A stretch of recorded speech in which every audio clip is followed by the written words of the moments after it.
हाँ साथियों, नमस्कार। गोमती अकेडमी सुल्तानपुर में आपका हार्दिक स्वागत है। आज नवरात्र का पहला दिन है। सभी को नवरात्रि की शुभकामनाएं। माँ दुर्गा आप लोगों को सफल बनाए, आने वाले एग्जाम में आप बेहतर करें और आप सफल हों। तो आप मन लगाकर पूरा कोशिश करिए, अपना पढ़ाई करिए। जो भी एग्जाम दे रहे हैं पूरी कटिबद्धता के साथ आप पढ़ाई करिए। मैं दुर्गा पूजा का समय चल रहा है और माँ शारदा की कृपा से सब सफल होंगे। दुर्गा माँ की पूजा के नवरात्र के महीने में सबके लिए शुभकामनाएं हैं और आप तहे दिल से अपना पढ़ाई करते रहिए, सबकी मनोकामनाएं पूरी होंगी। तो आज हम आपको राज्य व्यवस्था के एक बहुत ही महत्वपूर्ण चैप्टर पंचायती राज के विषय में बताएंगे। यह एक ऐसा अध्याय है, कोई भी एग्जाम इस यहाँ से बिना प्रश्न उठाए वो पूरा नहीं होता है। अभी तक जो मानता रही कि यहाँ से जरूर प्रश्न आते हैं। तो सबसे पहले हमारे चैनल को सब्सक्राइब कर लीजिए, बेल दबा के ऑल पे ओके कर लीजिए, जिससे जो भी नोटिफिकेशन हो, हमसे संबंधित जो भी वीडियो हो वो आपको मिलता रहे। तो आज हम आपको पंचायती राज, देखिए यह एक आधार है देश के विकास का, यह आधार है व्यक्ति के विकास का, यह आधार है समाज के विकास का। तो आज हम पंचायती राज जो जीएस से संबंधित प्रश्न है, आपकी चाहे जिस स्तर का पेपर हो, चाहे वनडे हो, चाहे पीसीएस हो, या कोई भी एग्जाम हो, ग्रुप डी का कोई भी एग्जाम हो, और TGT, PGT, LT, higher education, जहाँ पॉलिटी से संबंधित, भारतीय संविधान से संबंधित मामला है, पंचायती राज के बिना वह अधूरा है। बिना पंचायती राज के आप उसको नहीं कर सकते हैं। एक दो प्रश्न आपसे जरूर पूछा जाएगा, बहुत ही महत्वपूर्ण टॉपिक है। तो आप चलिए पंचायती राज व्यवस्था के विषय में बताएंगे। देखिए इसमें कैसे प्रश्न बनता है, यह वीडियो हम आपको दो पार्ट में देंगे। पंचायती राज भाग एक, हम पंचायती राज भाग एक, इसमें हम आपको दो वीडियो देंगे। पहले में पंचायती राज व्यवस्था का संवैधानिक प्रावधान क्या है, पंचायती राज व्यवस्था का उद्भव कैसे हुआ, किन किन समितियों के माध्यम से हुआ, उन समितियों की तिथि क्या है, क्या सिफारिश की है, फिर कहाँ कैसे लागू हुआ, यह हम पहले वीडियो में देंगे। दूसरे में जो इसके आर्टिकल हैं कि 243A में क्या है, बी में क्या है, इनका गठन कैसे, वित्त व्यवस्था कैसे चलती है, ग्राम सभा क्या है, क्या इनका जो है जो भी पूरा प्रावधान है संविधान में उसको बताएंगे। तो आइए हम चर्चा करते हैं भारतीय संविधान भाग एक। इसमें हम आपको दो भाग वीडियो देंगे, भारतीय पंचायती राज भाग एक, भाग दो। देखिए सबसे पहले आप समझिए कि भारतीय संविधान के किस भाग में पंचायती राज व्यवस्था का वर्णन है। आप याद करते चलिए, देखिए इंपॉर्टेंट चीज आप समझते चलिए। भारतीय संविधान के भाग 9,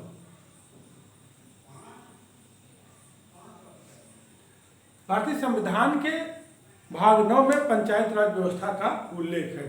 देखिए एक चीज आप जान लीजिए कि संविधान में जो चीज शुरू से है वह मूल संविधान में पढ़े थे, जिसमें का, खा, गा, घा इस तरह से लग गया है, वह बाद में जोड़ी गई हैं। तो इसको आप जान ही रहे हैं।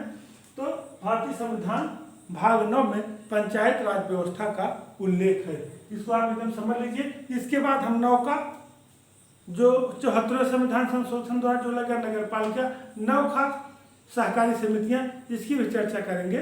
तो सबसे पहले हम भाग 9 में, अब अनुच्छेद 243, अनुच्छेद 243, अनुच्छेद 243 में पंचायत का उल्लेख है, डायरेक्ट पूछता है। तो उसके अंदर कई चीजें कब कहां से कहां तक है। तो अनुच्छेद 243, इसको हटा देते हैं, पूरा लंबा लिख। अनुच्छेद 243 में इसका उल्लेख है, और इसका उल्लेख का जो वर्णन है अनुच्छेद 243 ए से अनुच्छेद 243 ओ तक, 243 ओ तक इतना पंचायत का वर्णन है। तो 243 का मतलब है कि अनुच्छेद 243 में पंचायत का वर्णन है। किसका? पंचायत का। इसमें पंचायत की परिभाषा दी गई है, ग्राम सभा की, जिला पंचायत की, जिला पंचायत समिति की, सबकी परिभाषा। लेकिन ग्राम सभा का स्वरूप क्या है, पंचायत गठन क्या है, उनका चुनाव प्रक्रिया क्या है, उनका वित्त व्यवस्था क्या है, उनका आरक्षण क्या है, वो 243 ए से 243 ओ तक, ए से ओ तक। इसको आप कह सकते हैं हिंदी में 243 का से 243 अड़ा तक, इसको ओ बढ़ाकर 243 ओ तक, इसको अड़ा तक। देखिए कभी कभी हिंदी में 243 ए दे देता है, का दे देता है, कंफ्यूज। 243 से 243 ए से ओ तक या का से अड़ा तक। कुल अनुच्छेद की संख्या है 15। कुल अनुच्छेद की संख्या जानकारी के लिए आपको बता दें, नहीं पूछेगा कुल कितने अनुच्छेद उससे संबंधित है। कुल अनुच्छेदों की संख्या, कुल अनुच्छेदों की संख्या कितना है, 15। इसके संबंधित टोटल 15 अनुच्छेद हैं। अब ऐसे जोड़िए, A B C D E F G H I J K L M N O 15, चाहे का खा गा घ के चा छा जा इस तरह अड़ा तक इसके हैं। इसको जानकारी के लिए जिससे आप कंफ्यूज न हो, क्योंकि ओ के बाद आपका पी से भाग 9 का नगर पालिका, तो आपको कंफ्यूज नहीं होगा कि ओ तक, ए से ओ तक पंचायत है, पी से लेकर आगे तक हमारा नगर पालिका है, या का से लेकर अड़ा तक के है। उसके बाद अड़ा के बाद जो है हमारा जो है नगर पंचायत है। अब इसको जानकारी के लिए अब आप समझिए कि सबसे मुख्य चीज कि इसमें यह पूछता है कि पंचायत किसका विषय। प्रश्न ही है भाग 9 अनुच्छेद 243 से 243 ओ तक या का से अड़ा तक, इस तरह प्रश्न बनता है। इसकी चर्चा हम भाग 2 वाले वीडियो में करेंगे। भाग 1 में संवैधानिक स्थिति प्लस समितियां या कैसे पंचायती राज व्यवस्था हमारे देश में आई, इसका चर्चा करेंगे। इसकी चर्चा हम अगले बार में करेंगे। अब ये विषय किसका है, यह विषय किसका है, राज्य सूची का। किसका विषय है, राज्य सूची का। इंपॉर्टेंट चीज है, किसका विषय है, राज्य सूची का पूछा जाता है। और किस अनुसूची में इसका वर्णन है, किस अनुसूची में इसका वर्णन है। अनुसूची जैसे हम आपको दिए हैं कि भारतीय संविधान में कितनी अनुसूचियां हैं, कौन मूल संविधान में थी, कौन बाद में जोड़ी गई। जो संविधान निर्माण के समय थे मूल संविधान, जो बाद में जोड़ी गई, हमारे प्लेलिस्ट में जाकर आप देख सकते हैं गोमती अकेडमी सुल्तानपुर के। तो 11वीं अनुसूची में पंचायत का वर्णन है, 12वीं में नगर पालिका का। अब एक इंपॉर्टेंट चीज है, एक प्रश्न बनता है, कभी कभी पूछा गया है कि 11वीं अनुसूची में विषयों की संख्या, 11वीं अनुसूची में विषयों की संख्या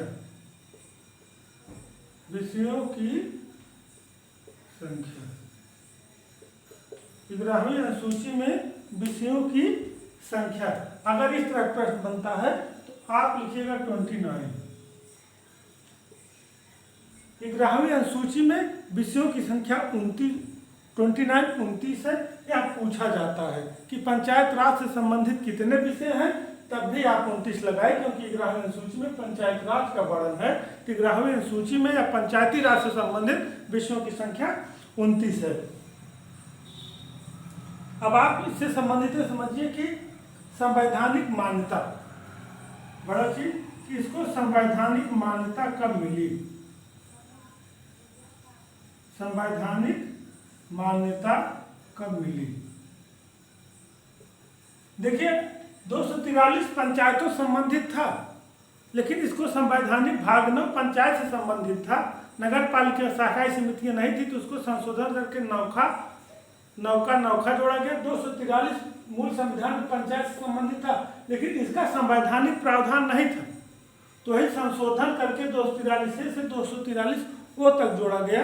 और कैसे जोड़ा गया कि 73वें संविधान संशोधन, 73वें अमेंडमेंट एक्ट का मतलब संविधान संशोधन, अमेंडमेंट 1992 तिथि याद रखिएगा। और प्रभावी या लागू कब हुआ, प्रभावी कब हुआ, 24 अप्रैल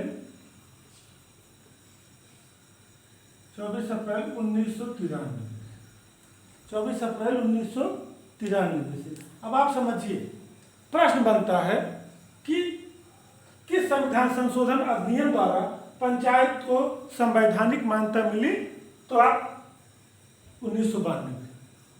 जब यह होगा कि संविधान संशोधन अधिनियम कब प्रभावी हुआ, तो 1993 में। ध्यान दीजिएगा, किस संविधान संशोधन द्वारा पंचायत को संवैधानिक मान्यता मिली, 1992। किस संविधान संशोधन द्वारा पंचायत प्रभावित हुई या प्रभावी हुई या लागू हुई, इस तरह प्रश्न बनता है, तब 93। लोग गलती मत करिएगा, एकदम स्पष्ट समझ लीजिए कि मान्यता मिली 92, प्रभावी हुआ या लागू हुआ, दोनों आप समझ लीजिए कि लागू हुआ या प्रभावी हुआ, इस तरह प्रश्न आता है तो 93। 24 अप्रैल हम इसलिए लिख दिए हैं कि एक बार प्रश्न पूछा गया था कि संविधान संशोधन अधिनियम 1992 पंचायत से संबंधित है, तो पंचायती राज अधिनियम कब प्रभावी हुआ, 24 अप्रैल 1993, 25 अप्रैल, 26 अप्रैल, 27 अप्रैल। तो इसलिए दे दिया था कि लगातार जो है 24, 25, 26, 27 अप्रैल डेट से संबंधित क्वेश्चन जुट रहा है, तो आप 24 अप्रैल मत भूलिएगा, इसलिए इसको भी याद कर लीजिएगा। यहाँ क्लियर हुआ।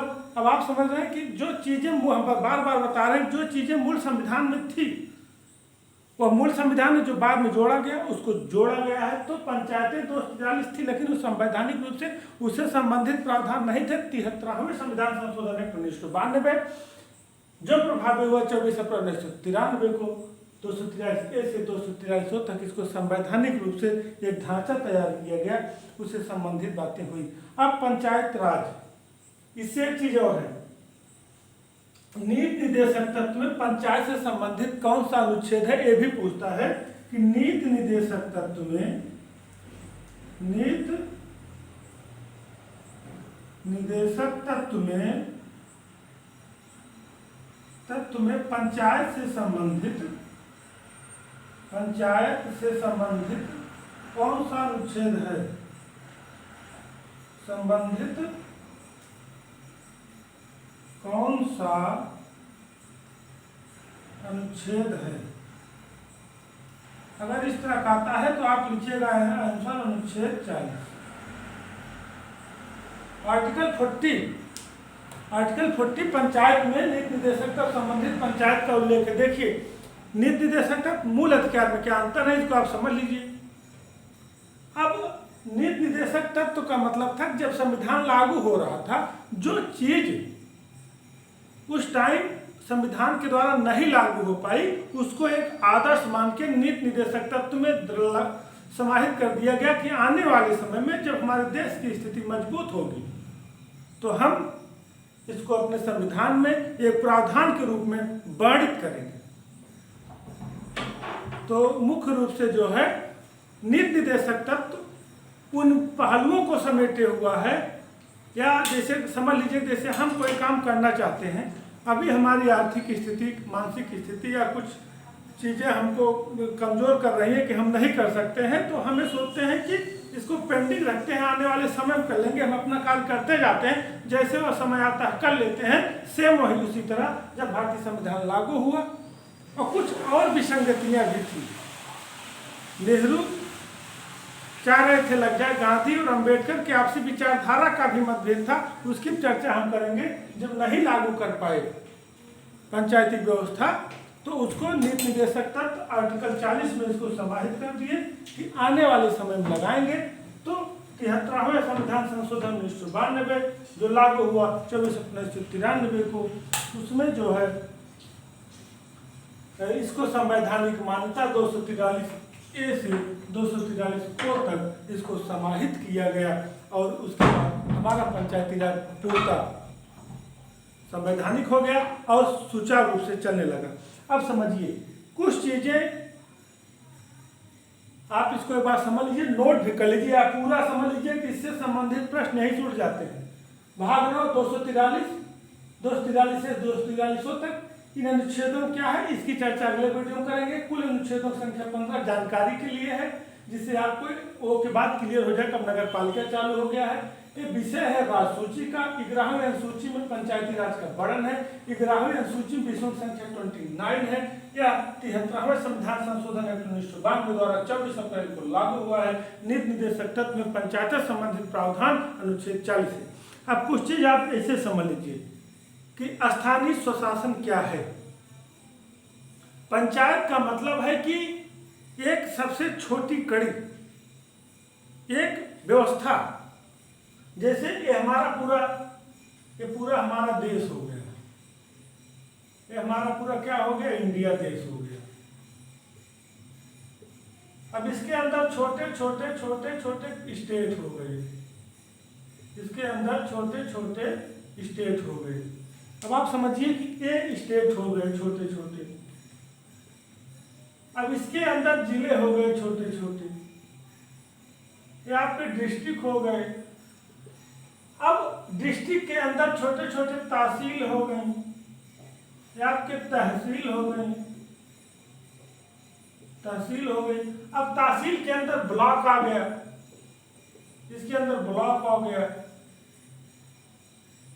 अब ब्लॉक के अंदर जो है आप समझिए कि यहाँ एक आपका हमारा ग्राम सभा आ गया। ग्राम सभा जो है कई वार्डों में बटी होती है और हर वार्ड से एक एक सदस्य चुने जाते हैं। एक ग्राम सभा से प्रधान, हर वार्ड से एक एक सदस्य, और सदस्य जो है प्रधान की कार्यकारिणी में होते हैं। अगर ये मजबूत होंगे वार्ड तो ग्राम सभा, ब्लॉक, तहसील, डिस्ट्रिक्ट, स्टेट और देश। कहने का मतलब है आप समझिए कि सबसे छोटी इकाई क्या है, वार्ड, जिसको आप कह लीजिए पंचायत। 11-12 वार्ड मिलकर बनाते हैं ग्राम सभा।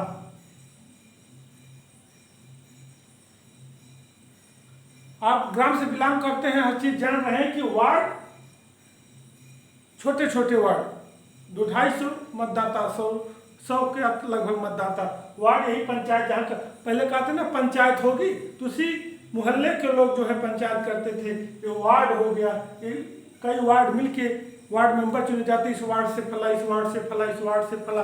उसके बाद ग्राम सभा, ग्राम सभा मिलके हमारी ब्लॉक बनाती है, ब्लॉक मिलके हमारी तहसील बनाती है, और तहसील मिलके हमारा जिला बनाता है, जिला बन के हमारा प्रदेश बनाता है, और प्रदेश बन के हमारा देश बनाता है।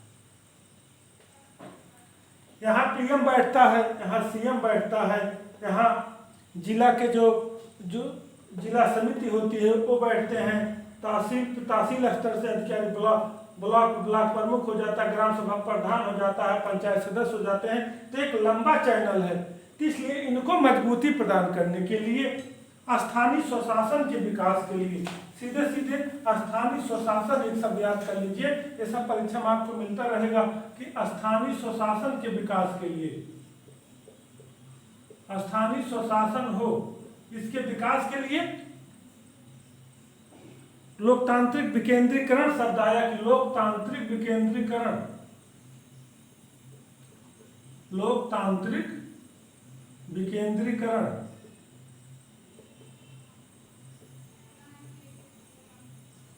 स्थानीय लोग स्वशासन, स्वशासन मतलब है कि जहाँ के जो लोग हैं अपने स्तर से अपना शासन चलाएं, प्रधान स्तर से उनका काम आसानी से हो। लोकतांत्रिक विकेंद्रीकरण, लोकतंत्र जान है, विकेंद्रीकरण मतलब आप समझिए कि जैसे हमारे हाथ की 5 अंगुलियां हैं, अब इसको हम ऐसे लेके आते हैं केंद्रीकृत हो गया, और इसको ऐसे फैला दिए तो विकेंद्रीकृत हो गया। मतलब ये देश है और जाके विकेंद्रीकृत हर जगह शाखाएं फूट गई, और एक नीचे की तरफ आया, कलाई एक हो गई केंद्रीकृत, अब ये फैल गया विकेंद्रीकृत। मतलब हमारा पंचायत किस पर आधारित है, लोकतांत्रिक विकेंद्रीकरण पे। एक प्रश्न बनता है कि हमारी पंचायती राज व्यवस्था किस व्यवस्था पर आधारित है, तो लोकतांत्रिक विकेंद्रीकरण, जिसको इंग्लिश में कहते हैं डेमोक्रेटिक डिसेंट्रलाइजेशन, या डेमोक्रेटिक सेंट्रलाइजेशन, उसमें ऑप्शन रहेगा लोकतांत्रिक विकेंद्रीकरण, लोकतांत्रिक केंद्रीकरण हर चीज, तो आप लोकतांत्रिक विकेंद्रीकरण डेमोक्रेटिक डिसेंट्रलाइजेशन लगाना है। इसे डिसेंट्रलाइजेशन, इसकी कई शाखाएं फूट गई हैं, आप उसको हल करना है। इस व्यवस्था को मजबूती प्रदान करने के लिए देश के एकदम जमीनी स्तर से, एकदम शून्य स्तर से लोगों को राजनीतिक रूप से इन्वॉल्व करने के लिए एक नई व्यवस्था के लिए प्रावधान किया गया, वही लोक पंचायत, वही पंचायती राज है। लेकिन अंबेडकर जो है वह लोकतांत्रिक, गांधी जी तो समर्थन कर रहे थे कि लोकतांत्रिक विकेंद्रीकरण लाया जाए, पंचायती राज लाया जाए, लेकिन अंबेडकर नहीं चाह रहे थे कि हो, क्योंकि वो जा रहे थे कि स्थानीय जनता इन्वॉल्व होगी तो उनका बहुत अच्छे से या समाज का विकास नहीं हो पाएगा, वो इनको राजनीति से दूर रखना चाहते थे। इसलिए दोनों में मतभेद हो गया। जब मतभेद हो गया तो भारतीय संविधान में उस समय पंचायतें की व्यवस्था नहीं की गई। तो गांधी की विचारधारा को ध्यान में रखकर और उनके विरोध को ध्यान में रखकर ये बनाया गया कि मौके पर इसको संविधान में न समाहित किया जाए और इसको नीति निर्देशक तत्व में आर्टिकल 40 में स्थान दे दिया जाए। जब समय आएगा, आवश्यकता समझी जाएगी कि यह व्यक्ति समाज राष्ट्र के विकास के लिए महत्वपूर्ण है, तो पंचायती राज व्यवस्था को लागू कर दिया जाएगा। तो इसलिए आप समझ लीजिए कि अगर कोई पूछता है कि जब देश आज़ाद हुआ, भारतीय संविधान बनने लगा, तो पंचायती राज व्यवस्था को संविधान में क्यों नहीं लागू किया गया था, तो आप स्पष्ट कहिएगा गांधी जी चाह रहे थे लागू, अम्बेडकर चाह रहे थे नहीं लागू, दोनों विरोध था। विरोध को शांत करने के लिए उसको टाल दिया गया था और अनुच्छेद 40 में उसको समाहित कर दिया गया था। बाद में जब आवश्यकता महसूस की गई तो 73वें संविधान संशोधन द्वारा उसको संविधान में समाहित किया गया। अब आप समझ लीजिए कि ये पंचायती राज व्यवस्था का विकास, पंचायती राज व्यवस्था का विकास, पंचायती राज व्यवस्था का विकास, पंचायती राज व्यवस्था का विकास। ये बहुत इंपॉर्टेंट चीज है, इसको आप समझते चलिए। पंचायती राज व्यवस्था का विकास कैसे हुआ।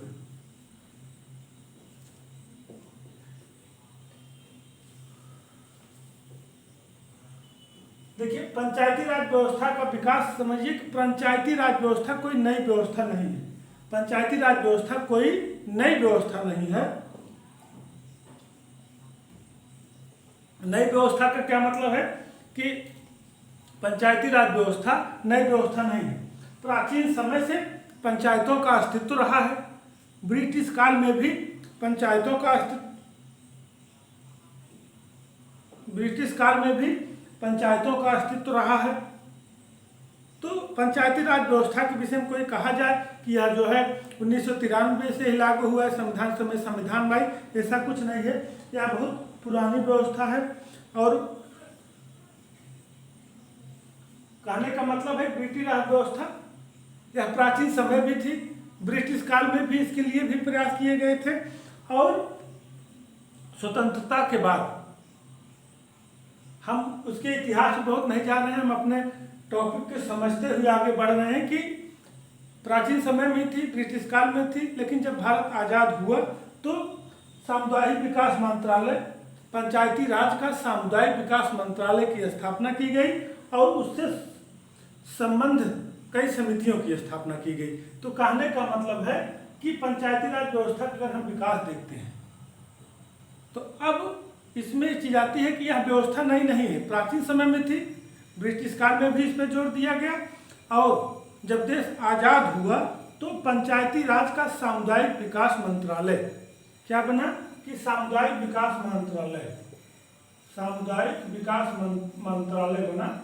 सामुदायिक विकास, भाई सबका विकास, सामुदायिक विकास मंत्रालय बना। इसी मंत्रालय द्वारा कई समितियों की स्थापना की गई, कई समितियों की स्थापना की गई कि कैसे पंचायत, वही समितियां ही पंचायती राज समितियां हैं, यही समितियां ही पंचायती राज समितियां हैं, पंचायती राज समितियां हैं। अब इम्पोर्टेंट है, यहां से प्रश्न आपका उठता है। तो हम इसको आप नोट कर लीजिए, इसका स्क्रीनशॉट ले लीजिए। अब आगे देखिए, हम आपको चर्चा करते हैं अच्छे से कि पंचायती राज व्यवस्था का विकास समझिए कि विकास प्राचीन समय से हुआ, ब्रिटिश में प्रयास किया गया और जब देश आज़ाद हुआ तो पंचायती राज का सामुदायिक विकास मंत्रालय बना। उस मंत्रालय ने कई समितियों की स्थापना की। अब वही समितियों को आप समझ लीजिए, तो समझ लीजिए पूरा पंचायती राज आप समझ गए। पंचायती राज से संबंधित जो समितियां हैं उसको आप समझ लीजिए पूरी समितियां आप समझ गए।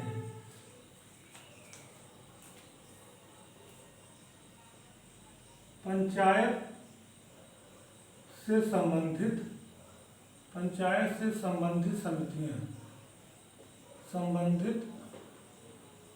समितियां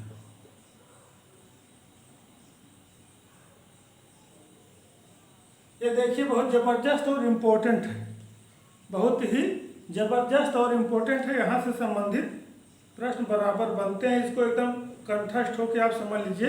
इसको समझ लिए तो पंचायती राज व्यवस्था समझ लीजिए। नंबर 1,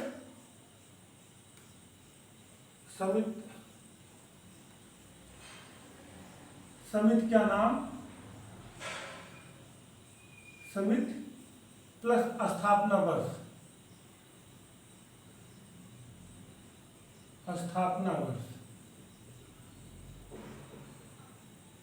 इसका एकदम याद कर लीजिए। नंबर 1 जैसे बलवंत राय मेहता समिति, नंबर 1 बलवंत राय मेहता समिति, बलवंत राय मेहता समिति। देखिए यहाँ इनकी स्थापना अगर पूछता है, देखिए जब 1956 बलवंत राय मेहता समिति, कभी भी प्रश्न आता है तो बलवंत राय मेहता समिति, बलवंत जोड़ा लगाने के लिए तो 1957, जैसे बोलता है कि निम्नलिखित को सुमेलित करिए, तो बलवंत राय मेहता समिति 1957। अब अगर इस तरह प्रश्न पूछता है इंडिविजुअली, तो इनकी स्थापना 56, इन्होंने अपनी रिपोर्ट कब दी, रिपोर्ट 1957। और अब आप समझिए इनकी स्थापना 1956 में हुई, इन्होंने रिपोर्ट अपनी दी 1957 में। तो यहाँ दोनों याद कर लीजिए, जब पूछे इंडिविजुअल प्रश्न पूछे कि बलवंत राय मेहता समिति की स्थापना कब हुई तो 1956, बलवंत राय मेहता समिति ने अपनी रिपोर्ट कब सौंपी 1957। लेकिन जनरली क्वेश्चन जोड़ा लगाने जब पूछा जाता है तो बलवंत राय मेहता समिति 1957, बलवंत राय, क्योंकि उसमें विकल्प इस तरह देगा 58, 57, 77 इस तरह देगा तो 1957। लेकिन इसको आप जानने लगे कभी कभी पूछ लेता स्थापना और रिपोर्ट वाली बात आ जाती है। इन्होंने जो इसके बाद इनके क्या मुख्य कार्य थे उसकी हम चर्चा करेंगे, पहले आप जान लीजिए। नंबर 2 अशोक मेहता समिति, नंबर 2 अशोक मेहता समिति, अशोक मेहता समिति 1977, 1977 अशोक मेहता समिति 1977। जी के बी राव समिति, जी के बी राव समिति 1985, जी के बी राव समिति 1985।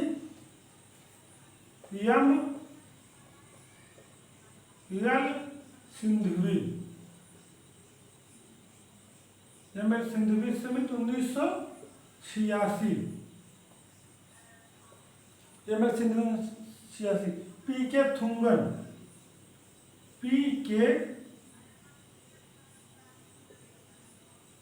थुंगन समिति 1988। एक समिति और है जिसकी कहीं कहीं मिलती है, के संथानम समिति, इसको भी याद कर लीजिए, कहीं कहीं रहता है, ज़्यादा नहीं पूछा जाता लेकिन जानकारी। के संथानम समिति, इसकी स्थापना 1962 में की गई थी। देखिए पंचायती राज से संबंधित 6 समितियां हैं। अब इसमें प्रश्न क्या बनता है कि निम्नलिखित में कौन सा पंचायती राज से संबंधित समिति नहीं है। तो इसमें 3 दे देगा, एक अतिरिक्त दे देगा। या इसमें कौन सा पंचायती राज से संबंधित समिति, 1 सही, 2 सही, 3 सही, या जोड़ा लगाने के लिए 3 समितियों का आप सही जोड़ा लगाइए। तो इस तरह से तो आप इस अगर इतनी समिति याद कर लिए हैं तो पंचायती राज की समिति से संबंधित कोई भी प्रश्न आएगा आप इसको हल कर लेंगे। आप नाम याद कर लीजिए, बलवंत राय मेहता समिति, इनकी स्थापना 56, रिपोर्ट 57, अशोक मेहता समिति 1977, GKV राव समिति 1985, ML सिंधवी 1986, PK थुंगम समिति 1988। यहीं तक ज्यादा पूछता है, इसको भी आप याद कर लीजिए क्योंकि यहाँ तक अंदर तक घुस रहा है, हो सकता है पूछ ले। तो 1962 की समिति है, इसको भी आप जान लीजिए कि इसके विषय पूछ सकता है, तो आप जानते रहिए। लेकिन अब आप समझिए, कभी कभी देता बलवंत राय मेहता समिति, तो आप 1957 ये रिपोर्ट वाला लगाइएगा। प्रश्न समझ लीजिएगा, जोड़ा लगाना है, बलवंत राय मेहता, अशोक मेहता, जैसे दे दिया बलवंत राय, अशोक, JK विराट, तो 57, 77, 85, 86 इस तरह देगा।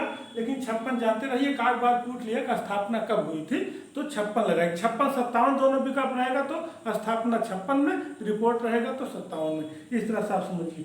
अब आप समझिए कि इतना चीज आप समझ गए हैं, तो अब आप आ जाइए कि बलवंत राय मेहता समिति, इसको आप समझ लीजिए, बहुत इंपॉर्टेंट है, इनसे भी प्रश्न पूछता है। बलवंत राव मेहता समिति, कभी कभी दे देता है BR मेहता, तो उसको भीमराव अम्बेडकर मत समझ लीजिएगा, नहीं गलती हो जाएगी, और इसलिए जो है आप BR मेहता, बलवंत राव मेहता। अब आप समझिए कि भारत सरकार के सामुदायिक विकास कार्यक्रम, अब आप ध्यान से समझिए कि इनका सीधा प्रश्न त्रिस्तरीय पंचायती राज, लेकिन कैसे हुआ इसको आप समझ लीजिए कि भारत सरकार के कार्यक्रम था सामुदायिक विकास कार्यक्रम। एक डेट याद कर लीजिएगा, सामुदायिक विकास कार्यक्रम किसका था? भारत सरकार का। सामुदायिक विकास कार्यक्रम कब था? 1952। आप समझिए, सामुदायिक विकास कार्यक्रम 1952 प्लस राष्ट्रीय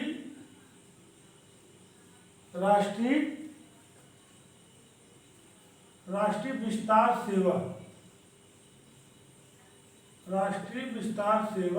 1953। ध्यान समझिएगा, 1953।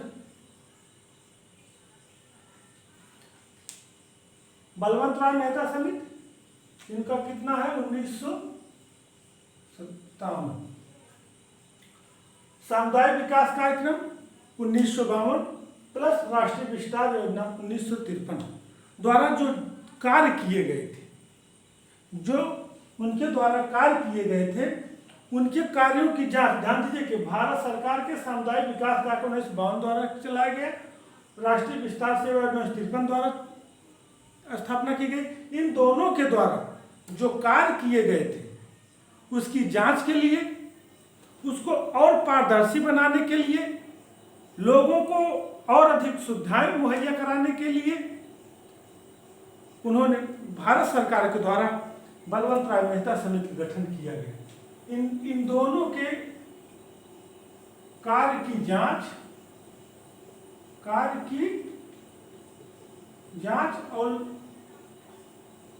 और लाभकारी बनाने के लिए, जांच हो लोगों के लिए और लाभकारी हो, इसके लिए सरकार ने 1956 में BR मेहता समिति, BR मेहता मतलब वही बलवंत राय मेहता समिति की स्थापना की। बलवंत राय मेहता समिति की स्थापना की। अब आप समझ गए होंगे कि इनकी स्थापना क्यों की गई। अब इन्होंने अपनी रिपोर्ट जो है 1957 में प्रस्तुत की। अब समझ गए, ये दोनों ने कार्य किया जांच लाभकारी के लिए, क्या सही हुआ क्या नहीं सही हुआ। 56 में BR मेहता समिति की स्थापना की, 57 में इन्होंने अपनी रिपोर्ट प्रस्तुत की। अब इसी समिति ने, अब यहाँ तक समझ गए, अब यहाँ का मूल चीज आप समझिए, यहाँ तक आप समझ गए हैं तो अब आप समझिए कि क्यों बलवंत राय मेहता समिति की स्थापना की गई। इसको आप क्लियर हो गया कि समुदाय विकास कार्यक्रम, राष्ट्रीय विस्तार योजना कार्यक्रम जांच के लिए बलवंत राय मेहता समिति की स्थापना की गई 56 में। 57 रिपोर्ट प्रस्तुत की कि यह जो समुदाय विकास कार्यक्रम था यह सही काम किया कि नहीं किया, कितना लाभकारी हुआ लिया। अब हम आते हैं अपने मुद्दे पर, पंचायती राज पर। ये तो क्यों स्थापना की गई, उन्होंने ही उसी समय जब उन्होंने जांच किया कि समुदाय विकास कार्यक्रम अच्छे से काम की या कहाँ गलत किया, राष्ट्रीय विस्तार योजना सही से काम की या कहाँ से गलत काम किया, कि कैसे किया जाए कि और बेहतर हो। जांच टीम का यही मतलब होता है। तो उन्होंने उसी समय पर समिति ने पंचायती राज व्यवस्था लागू करने के लिए कहा। इन्होंने तब बलवंत राय मेहता ने एक शब्द दिया, लोकतांत्रिक विकेंद्रीकरण। लोकतांत्रिक विकेंद्रीकरण इन्होंने दिया, लोकतांत्रिक विकेंद्रीकरण। अगर यह प्रश्न आता है कि लोकतांत्रिक विकेंद्रीकरण किसने सुझाया, किसके प्रयास से है, तो बलवंत राय मेहता समिति की लोकतांत्रिक विकेंद्रीकरण सुझाया और पंचायती राज व्यवस्था लागू करने पर बल दिया। पंचायती राज व्यवस्था लागू करने पर बल दिया, लागू करने पर बल दिया। समझ गए, लोकतांत्रिक विकेंद्रीकरण शब्द सुझाया और कहा कि लोगों को जब पंचायतों के माध्यम से काम होगा तो उनका और विकास होगा। हम कोई कार्यक्रम केंद्र सरकार से चला रहे हैं, लोगों तक न हो पहुंच रही है, जब वहाँ प्रतिनिधि होंगे तो वहाँ और अच्छे से कार्य होगा। इसलिए पंचायती राज व्यवस्था को बल दिया। और कैसी पंचायती राज व्यवस्था, त्रिस्तरीय पंचायती राज व्यवस्था, पंचायती राज। ये प्रश्न पूछा है कि बलवंत राय मेहता कैसी पंचायती राज व्यवस्था चाह रहे थे, त्रिस्तरीय पंचायती राज व्यवस्था की सिफारिश किसने की थी, बलवंत राय मेहता पर। नहीं, इन्हों समझिए, इसका 3 चीज आप समझिए। नंबर 1, ग्राम स्तर। ग्राम स्तर पर क्या होगा, ग्राम सभा। समझिए, इसी तरह प्रश्न पूछता है और लोग कहाँ कंफ्यूज होते हैं हम भी बता रहे हैं। Number 2, block. कहीं ब्लॉक दे देगा, कहीं खंड दे देगा, कहीं प्रखंड दे देगा। इस स्तर पर क्या होगा, ब्लॉक, खंड या प्रखंड स्तर पर पंचायत समिति।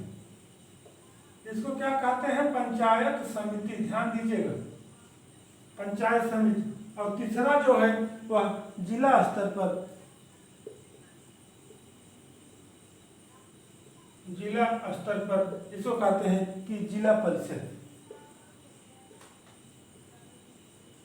इसको कहते हैं कि जिला परिषद।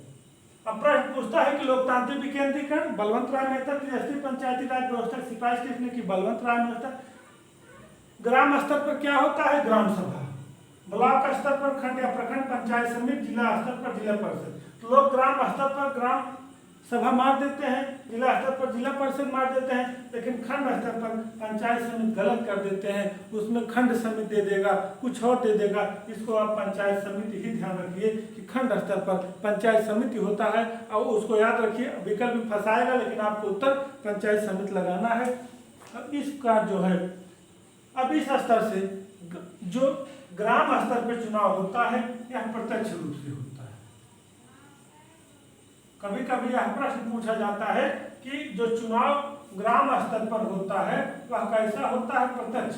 और खंड और जिला स्तर पर ये जो चुनाव होते हैं वह अप्रत्यक्ष रूप से होते हैं। इनका चुनाव जो है जनता ग्राम सभा के प्रतिनिधि को चुनाव कर देता है, चाहे सदस्य हो, चाहे प्रधान हो, चाहे बीडीसी। अब पंचायत कैसे, पंचायत समिति या खंड स्तर पर, ब्लॉक स्तर कैसे अप्रत्यक्ष होता है, क्योंकि जो बीडीसी होते हैं वो जाकर इनका चुनाव करते हैं। जैसे हमारे ब्लॉक प्रमुख हो जाते हैं, जनता वोट नहीं देती, बीडीसी वोट देते हैं। वैसे जिला स्तर पर भी इनके जो जिला परिषद होता है उसको भी जो जिला पंचायत सदस्य चुने जाते हैं, जिला परिषद को वोट देते हैं। तो कहने का मतलब है ग्राम सभा पर प्रत्यक्ष होता है, चाहे पंचायत सदस्य हो, चाहे ग्राम प्रधान हो, चाहे बीडीसी हो, चाहे जिला पंचायत। हम लोग डायरेक्ट चुन के भेज देते हैं, ये प्रत्यक्ष हो गया। अप्रत्यक्ष कैसे हुआ कि ब्लॉक प्रमुख का चुनाव बीडीसी लोग करते हैं, तो हम लोग अप्रत्यक्ष हो गए जनता, इसलिए अप्रत्यक्ष है। और जिला परिषद जिला अध्यक्ष के चुनाव जिला पंचायत लोग करते हैं, ये भी अप्रत्यक्ष हो गया। अब आप समझिए कि इन्हीं के सिफारिश पर किसके बलवंत राय मेहता पंचायती राज व्यवस्था जो लागू हुई है,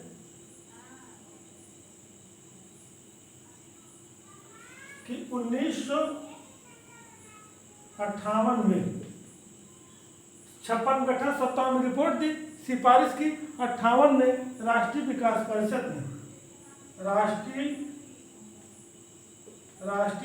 परिषद ने इनकी सिफारिश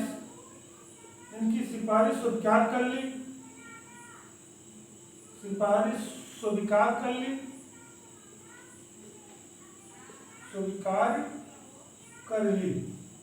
इनकी सिफारिश स्वीकार कर ली। और तदुपरांत जो है राजस्थान, इसके बाद जो है राजस्थान पंचायती राज व्यवस्था लागू करने वाला पहला देश बना। पंचायती राज व्यवस्था लागू करने वाला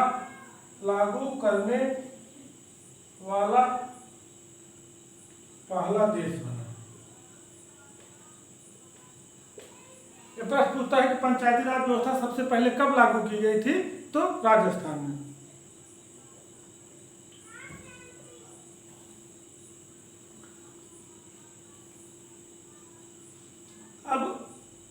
अब समझिए कि पंचायती राज व्यवस्था लागू करने वाला पहला देश कौन सा बना, राजस्थान। अब आप समझिए कि ये अब एक इम्पोर्टेंट चीज, इसको हम निकाल देते हैं। इम्पोर्टेंट चीज आप यहां से ले लीजिए कि 2 अक्टूबर 19 ये डेट याद कर लीजिए, प्रश्न भी याद। 2 अक्टूबर 1959 को 58 को इनकी सिफारिश स्वीकार करके 59 में राजस्थान के नागौरी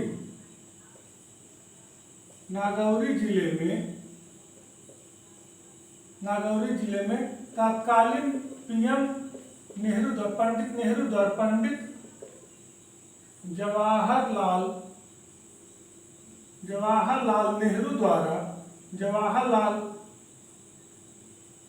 नेहरू द्वारा पंचायत व्यवस्था लागू की गई। पंचायत व्यवस्था लागू की गई।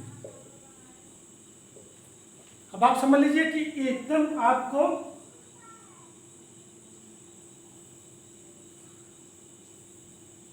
नागौर जिले में